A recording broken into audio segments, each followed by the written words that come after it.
Мусико. Мусафи біздің 10 айлық. Я, Муси? Бүгін 3 шақ істеді, я? Ой, мұны құшып атыр ма? Қар тиіп атыр ма саған? Акпончик аққалас деп атыр. Тотыр, шақпончик. Татыр, түсіріп алайын, татыр. Мә, какой большой у тебя. Болды, Махо? Енді астын келесі домалақты істеу керек енді. Күшті. Басқа істейміз, бәне? Жоқ, тағы басқасын істеу керек.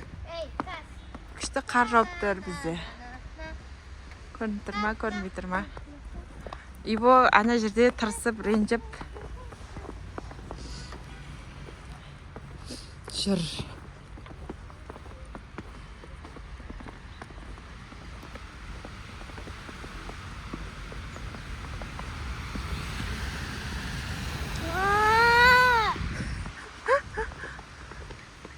Ахо, болды, қоя сал, тиіспе оған. Бұзылып қалады қазір, әй, тиіспе ол жер, ана жерде тасы бар. Тиіспе, ол жерде тас бар дейм, ана жерде өте алмайды ол. Ана жерге қоямыз аққаланы. Болды ма? Істейміз әкелесін?